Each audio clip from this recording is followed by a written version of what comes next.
Hi everyone, it is me that we'll teach you how to install Google Drive extensions to your Jupyter Lab. So let's see how to first of all, let's see how to install the Jupyter Lab. You have to install the correct version of the lab, like 2.1.1, because the newest version of Jupyter Lab cannot support the extension. And second, you have to run this code comments in the shell as administrators.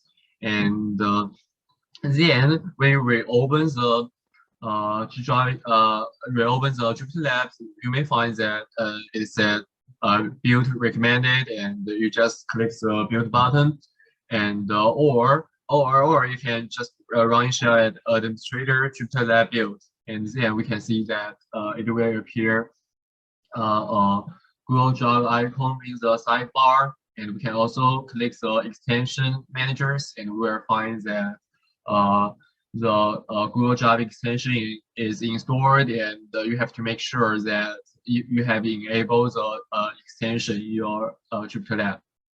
So that's it about the installation of the extension.